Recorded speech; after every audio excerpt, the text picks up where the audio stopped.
On tonight's show, Liz sinks to the bottom of the Baltic Sea.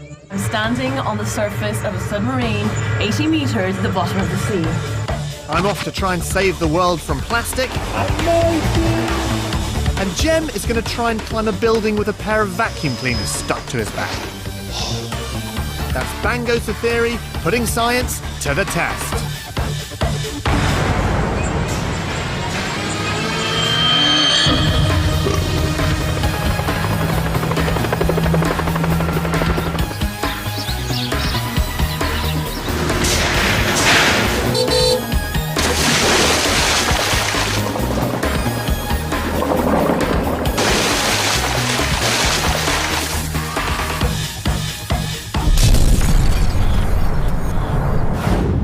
And welcome to Bango's a Theory. Tonight we are going to start with this. To the untrained eye, an innocent and bog-standard vacuum cleaner. And that's what it was until Jem got his hands on it.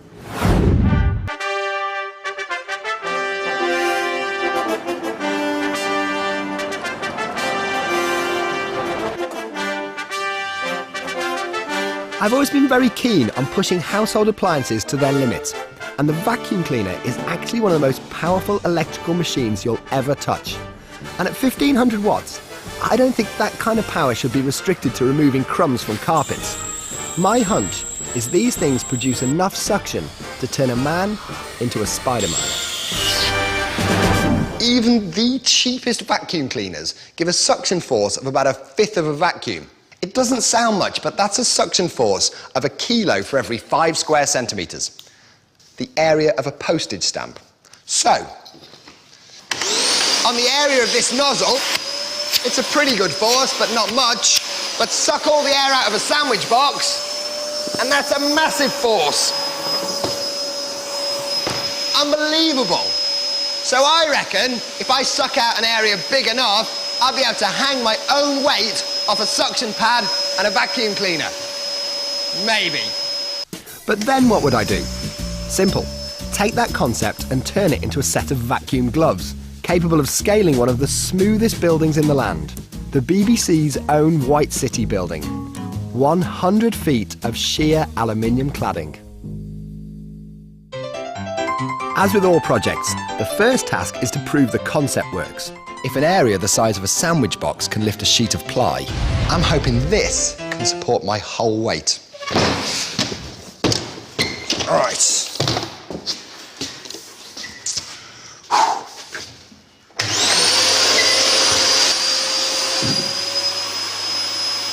Yes, that takes my whole weight. Totally held by that one board of ply. Now the idea is, my thinking, if I make a couple of these a bit neater, that's 2 vacuum gloves. 2 vacuum gloves?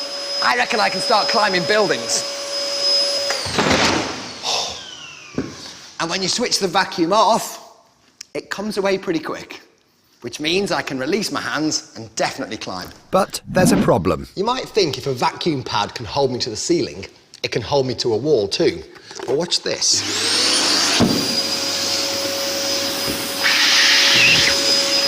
Oh. Okay, this pad is stuck to a wall in a way that I just can't pull it off, but there's not enough friction to stop it sliding down the wall.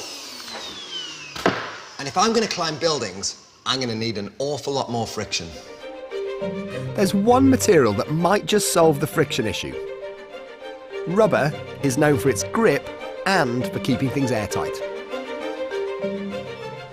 It should be the key to making my gloves work.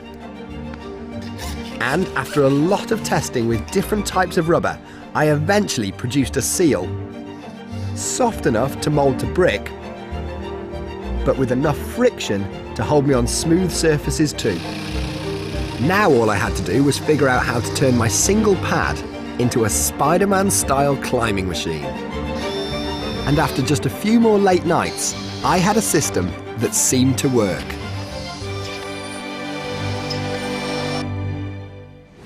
Are you seriously going to trust your life to 2 cheap vacuum cleaners strapped to your back? It seems ridiculous, but it is a calculated risk. I think this might be the stupidest thing you've ever done. Seriously, because that's ridiculous. Possibly, Dallas. But all my experiments suggest there will be enough suction and enough friction to get me up the side of the building. OK, given that friction is going to play quite a large part in keeping Jem alive for this little stunt, we thought we'd send off Dr. Yan to demonstrate just how strong a force it is. We all take friction for granted, but used in the right way, it can be a really powerful force. To prove it, I bet these two really strong blokes that I can stick these two books together using friction, and you won't be able to pull them apart. Is it? Let's try that. Okay?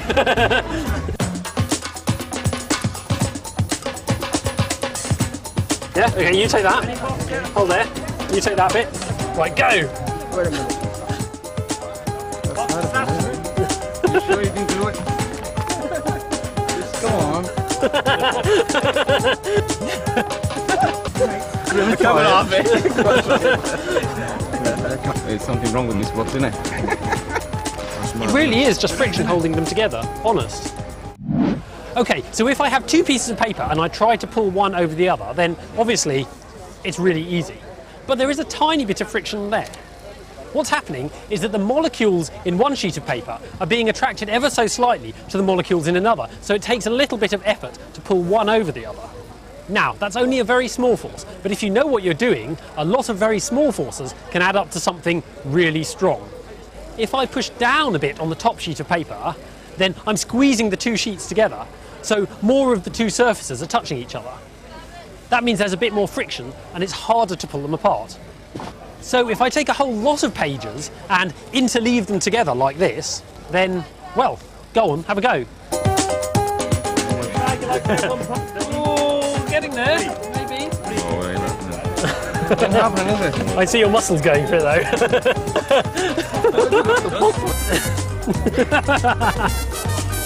So the binding is pushing the pages together just like when I was pushing down on the two sheets of paper.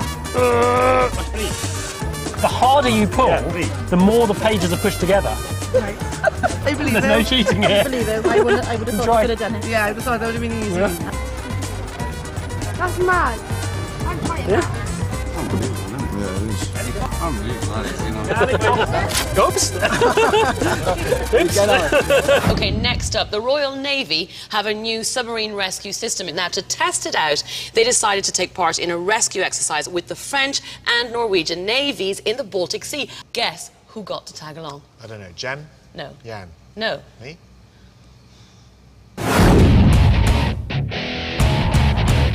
Right, this is the scenario. 4 days ago, a Norwegian submarine hit an obstruction 5 miles off the coast of Arendal in Norway. Now, initial reports suggest there are survivors, but there's little chance of escaping in one piece when they're stuck in the submarine at the bottom of the sea. So their best bet is to sit it out and wait for rescue. One of the only vessels capable of making a rescue attempt is the Royal Navy's new NSRS rescue sub, and this is it. It's the most comprehensive system in the world. The rescue sub and all its auxiliary equipment was scrambled from Scotland to a Norwegian Coast Guard ship within 72 hours of the disaster. But it still has to reach the survivors, and time is running out. And there it is, the NATO submarine rescue system. And its senior pilot is Mr. Tom Heron. Tom, lovely to meet you. Talk me through what makes this system so special. It's got a lot of technology that we built into it to really do the job of submarine rescue. And the most important thing it has to do is create a watertight lock with the stricken vessel.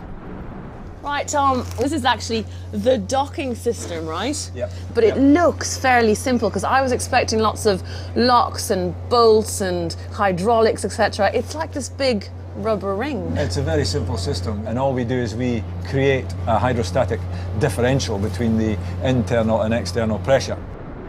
When the ring docks with the sub, it uses the huge pressures deep underwater to create an unbreakable seal.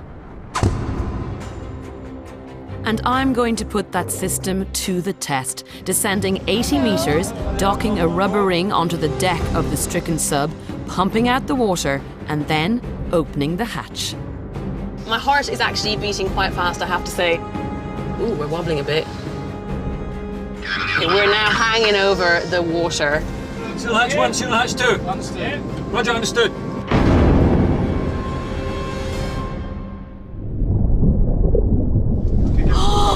horsepower at a sub. Wow! As we descend, the pressure on the hull is increasing at a linear rate of about 1.5 pound per square inch, or psi, for every metre we go down. As the sub goes deeper, it's compressed by the external water pressure, so maintaining buoyancy is critical.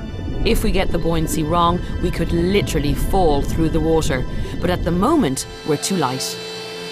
That's the water coming in now, so we're a little bit more stable. A little bit nerve-wracking, I have to say. The pressure is now over 130 psi, which would shrink your lungs to almost a tenth of their size at the surface.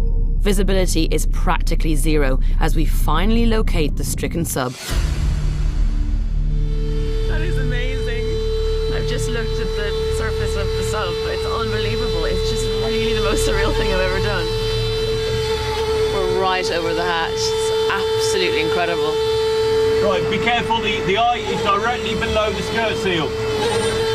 Once we're down on the hatch, we're going to pump out all the water in the skirt, cause a pressure differential, so the pressure outside will be heavier, and it'll push us down onto the sub and we'll be nice and secure.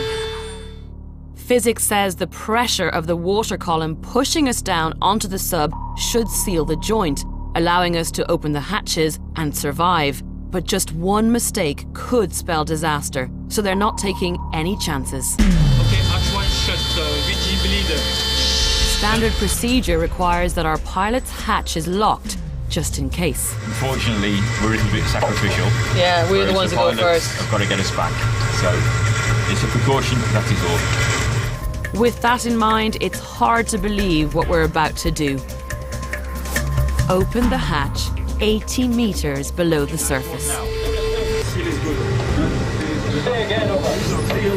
Seal is good. We're secure. Sea pressure is holding us on now. We are not going to move.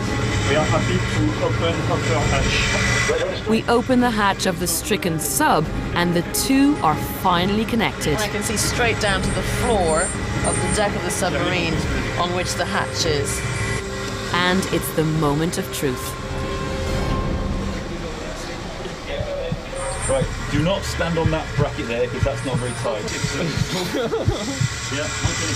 Okay, and guess what? I'm standing on the surface of a submarine 80 meters at the bottom of the sea. And I'm going to tell you, the science works because the skirting and the rubber is completely seal-proof. And it's the most incredible feeling ever. It's just crazy. Okay, that's it. Now we must go down. Thankfully for our stricken submariners, this was only an exercise. But there was one more little emergency I had to attend to. Hi guys, how are you? Can't believe it, 80 meters under the sea, seamless rescue operation. It's really nice to meet you both. Do you mind pointing me in the direction of the loo? Cheers.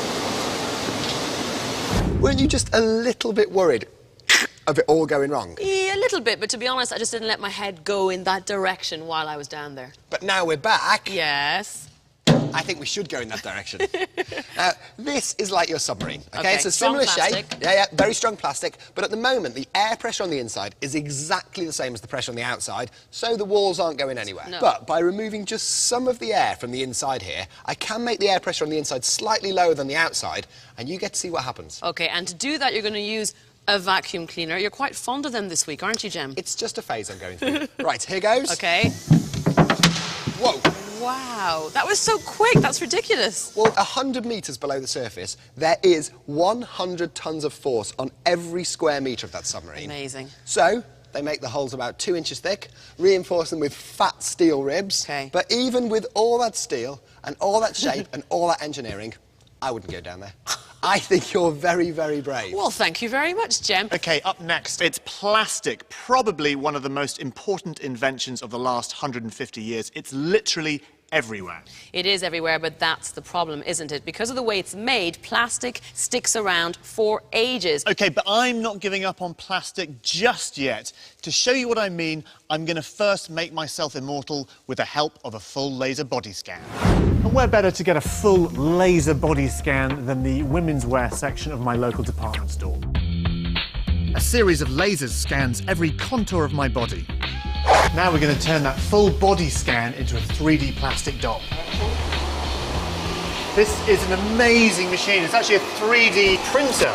It uses a process called laser sintering. Now, if you imagine me sliced vertically, very thinly, thousands and thousands of times, like this laser bit over here works by sprinkling a plastic powder, and laser then solidifies within that layer of plastic powder the shape you actually need. And it builds up the model slice by slice until you get a complete mini-me. Oh, that is incredible. That's unbelievable. Look, I mean, if you can look at the detail. And look, this is actually me. It's brilliant. Or so I thought.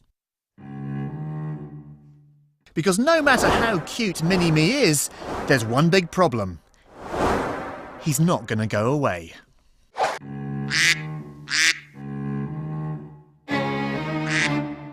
Let me explain. Now, if I'd been swimming in Cornwall last year, I might have seen this bizarre sight. Hundreds of plastic ducks all bobbing about. Now, you might think they'd fallen off a container ship a couple of weeks previously, but you'd be wrong, because they actually fell off a container ship 16 years ago, out there on the other side of the world in the Pacific.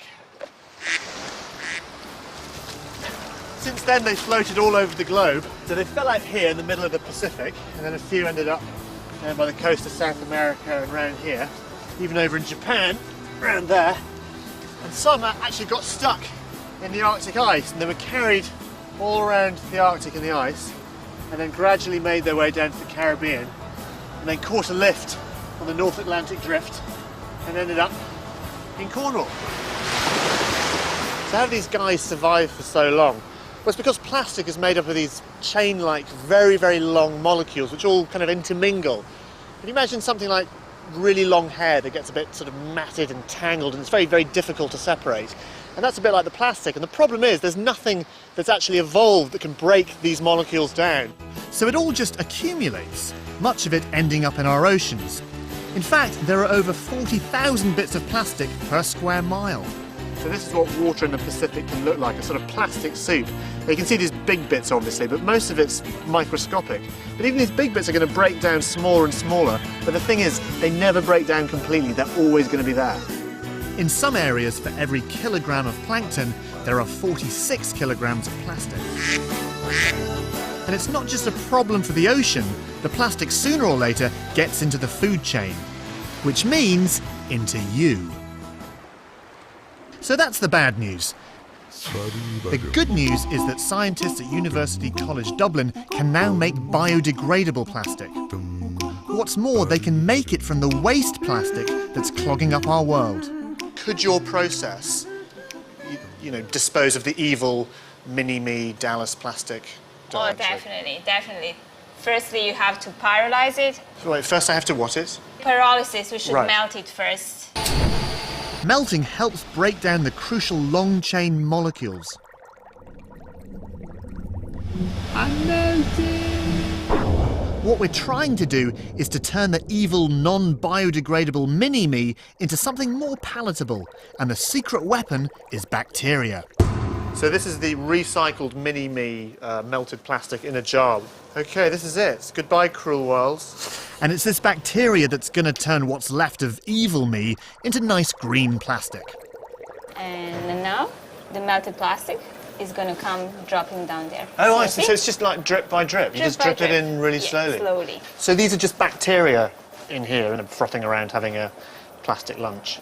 Well, they are eating your melted plastic, and they would transform it inside themselves into biodegradable plastic.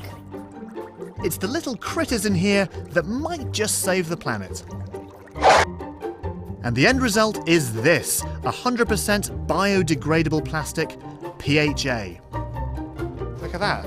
And made of the Mini-You. So that is me, sort of, this kind of thing, made into this rather fetching kind of table mat. You can use it as a coaster. That's Christmas sorted. With a bit more processing, we could even turn it into a nice little duck. Pretty amazing. Compostable plastic That's got to be a good thing. I was totally impressed by that. It actually might just change my mind about plastics. It's changed my view. Has it? Good. Well, have a look at this. You know, they're inventing different kinds of plastic all the time. What is that? I'm obsessed by this stuff. It's really amazing. It Here, may give me some look. of that. Have a look at that. It may look and feel just like sort of ordinary putty. You can see it's almost kind of fluid, like that. Yeah. But it does, in fact, have some very, very special properties, as I'm now going to try and demonstrate. What on earth? It's good, isn't it? You can sit and play with that all day. Awesome. Now have a look at this. That is an ordinary sort of old-fashioned light bulb. Yep. Yeah. The point being that it's obviously quite fragile because it's made of glass and it's very thin. Now if I wrap this round it like so. Yeah, that's not very much. It's not very much, exactly. That's the key. And I'm going to get this to a nice ball. Now this studio is pretty high. Now I'm going to really try and chuck this up here. Are you sure about this? Here we go. Okay, watch your head. Whoa! I didn't even hear any smashing glass, though, did you? No, Not only does it bounce, hopefully, look at that. That is amazing, isn't it? That is really, really good. That's incredible. It's incredible. Now, this is actually a silicon-based plastic. In fact, the Army are developing this stuff to use in lightweight body armour. I've noticed something ace about this stuff, is if you push something into it slowly, right, it's dead easy, really easy. But it massively changes its consistency according to the force on it. Watch this. The hammer just bounces right off. Have a look at that again in slow motion as Jem hits that with a hammer. You can actually see it changes consistency. Watch, just where the hammer hits, it turns into a solid. So what is it about this plastic that makes it behave like that? Well, it's very interesting. If you imagine all plastics are really just sort of long chains of molecules, but these molecules have got little sort of crosshairs in them. Imagine a bit like a ladder. Yeah. So if you imagine like a big sort of pile of twigs, you can imagine pulling a twig out slowly and it'll come out. But if you yank it hard, then it's going to react with all the other twigs and get all tangled up. So all the molecules kind of interlock and jam. That's exactly what happens, yeah. That's clever stuff. Very good. Talking of clever stuff, do you guys not want to see if I can actually climb a building using two vacuum cleaners? Not really. Go on, then. Kidding, yeah, go All on. right, let's have a look at this then. This is my challenge. The BBC's White City building in West London.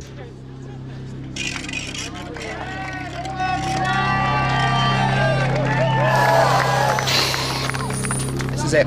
Mark 3 on the pads, exactly the same vacuum unit.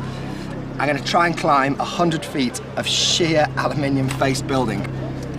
I'm properly scared. Physically, it's a big challenge to get this, probably 20 kilos of kit and me, straight up 100 feet. But I've got to do it. I can't bottle out in front of these guys, or in fact, anybody. Up I go. Right, dark clouds coming in, we're going to have to go. Ready? Yep.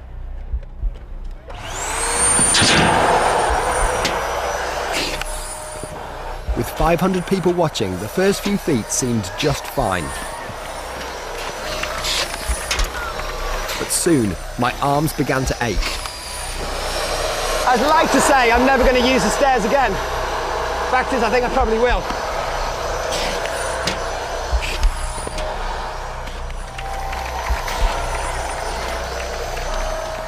Let's go.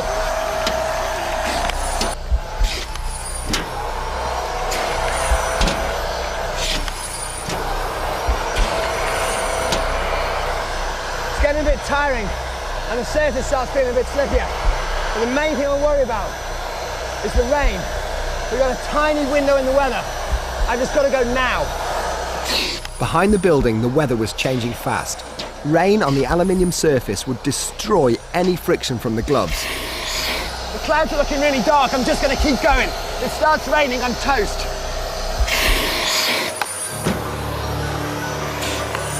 Come on, Jack. It's not easy getting over these little marks here. But we're getting there.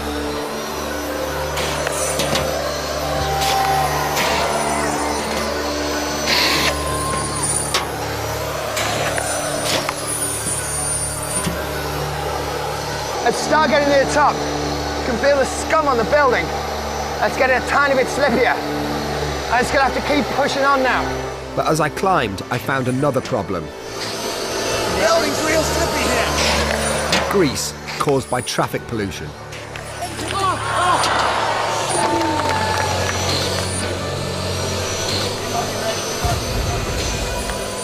Once my heart rate had dropped a bit, I had to battle on. With the pads slipping and the rain getting ever closer, my strength was failing fast.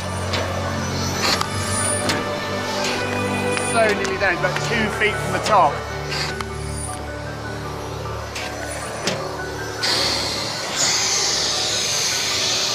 I've got to stop, it's cool.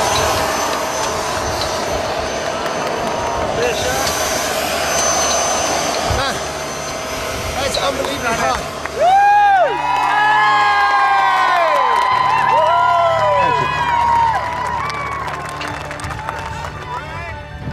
Really good to be up here, and from down there it doesn't look possible, and from up here, frankly, it doesn't look possible. Somewhere in between, it just seemed to work. Pick up the vacuum gloves.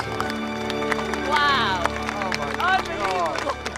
You are officially a hero. I'm going to sew you up a cape. You're an international news event. That was as hard as it gets. That Well was done, great. you. That was amazing. Okay, well, we say goodbye for now. Yeah. Bye for now. Bye.